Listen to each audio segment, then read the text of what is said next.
Henry ಮ್ಯಾಥಿಸ್ ಜನನ ಫ್ರಾನ್ಸ್ನ ಲೆಕ್ಯಾಟಿವ್ ಎಂಬ ಹಳ್ಳಿಯಲ್ಲಿ. ಇವರ ಸಾಮಾನ್ಯ ಶಿಕ್ಷಣವಾದ ಮೇಲೆ ಪ್ಯಾರಿಸ್ನಲ್ಲಿ ಲಾ ಪದವಿಗೆ ಸೇರಿಕೊಳ್ತಾರೆ. ಒಂದಷ್ಟು ದಿನ ಕೋರ್ಟ್ನಲ್ಲಿ ಕ್ಲರ್ಕಾಗಿ ಕೆಲಸ ಕೂಡ ಮಾಡ್ತಾರೆ. 1890ರಲ್ಲಿ ಅಪೆಂಡಿಸೈಟಿಸ್ ಕಾಯಿಲೆ ಬಂದಾಗ ಮನೆಯಲ್ಲಿಯೇ ಕಾಲ ಕಳೆಯಬೇಕಾದಂತಹ ಸಂದರ್ಭ ಒದಗಿ ಬರುತ್ತೆ. ದಿನಪತ್ರಿಕೆಯಲ್ಲಿನ ಇಲ್ಲಸ್ಟ್ರೇಷನ್ಗಳನ್ನು ನೋಡಿ ತಾನು ಚಿತ್ರಕಲಾವಿದನಾಗಬೇಕೆಂಬ ಆಸೆ ಚಿಗುರ್ತಾ ಹೋಗುತ್ತೆ. ಈ ಸಮಯದಲ್ಲಿ ಸ್ಟಿಲ್ ಲೈಫ್ ಕೃತಿಗಳನ್ನು ಅವರು ಮಾಡ್ತಾ ಹೋಗ್ತಾರೆ. ಹಾಗೆ ಲ್ಯಾಂಡ್ಸ್ಕೇಪ್ಗಳನ್ನು ಕೂಡ ಮಾಡ್ತಾರೆ. ಇದಕ್ಕೆ ನೋಡಿದವರಿಂದ ಪ್ರಶಂಸೆ ದೊರೆಯುತ್ತೆ. ಇದರಿಂದ ಉತ್ತೇಜಿತರಾಗಿ ಹವ್ಯಾಸಿ ಚಿತ್ರಕಲಾ ಅಭ್ಯಾಸವನ್ನು ಮಾಡ್ತಾರೆ.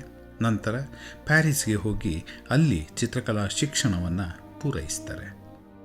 ನಂತರ ಇಂಪ್ರೆಷನಿಸಮ್ ಹಾಗೂ ಪೋಸ್ಟ್ ಇಂಪ್ರೆಷನಿಸಮ್ನ ಕಲಾವಿದರಾದಂಥ ಎಡ್ವರ್ಡ್ ಮ್ಯಾನೆಟ್, ಸ್ಯೂರೆಟ್ ಹಾಗೂ ವಿನ್ಸೆಂಟ್ ವ್ಯಾನ್ ಗಾಗ್ ಅವರ ಕಲಾಕೃತಿಗಳಿಂದ ಪ್ರೇರಿತರಾಗಿ ಕಲಾಕೃತಿಗಳನ್ನು ರಚಿಸ್ತಾರೆ.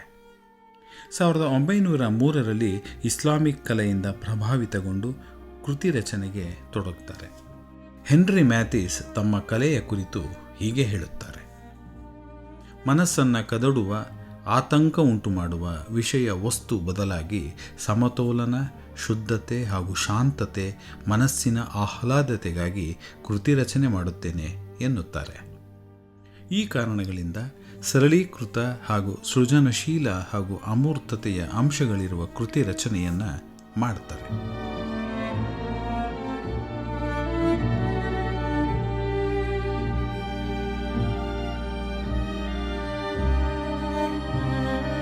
ಮ್ಯಾಥಿಸ್ ಅವರ ಓಪನ್ ವಿಂಡೋ ಫಾವಿಸ್ಟಿಕ್ ಕಲಾಕೃತಿ ಪುಟ್ಟದಾದರೂ ಬಣ್ಣಗಳ ಆಸ್ಫೋಟಗಳ ಮೂಲಕ ಗಮನ ಸೆಳೆಯುತ್ತದೆ.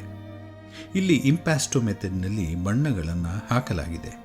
ಆದರೆ ಬಣ್ಣಗಳು ಒಂದಕ್ಕೊಂದು ಬೆರೆಯದೆ ಬೇರೆ ಬೇರೆಯಾಗಿವೆ. ಶುದ್ಧ ಬಣ್ಣಗಳ ಬಳಕೆಯಾಗಿದೆ.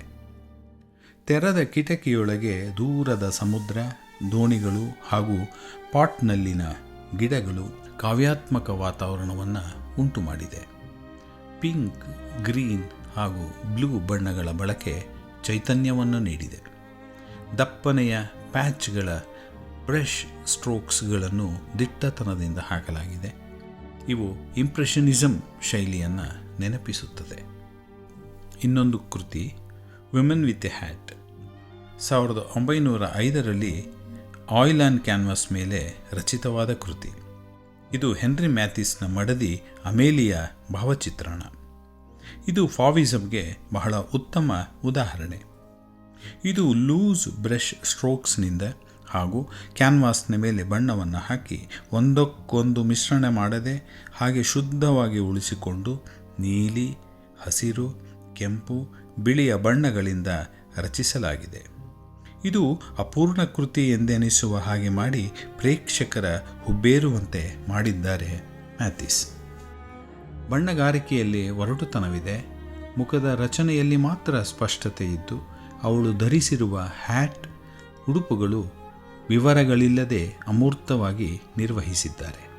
ಇವಳ ಹಿನ್ನೆಲೆಯಲ್ಲಿನ ಬಣ್ಣ ಮುಖದ ಮೇಲೆ ಪ್ರತಿಬಿಂಬಿತವಾಗಿದೆ.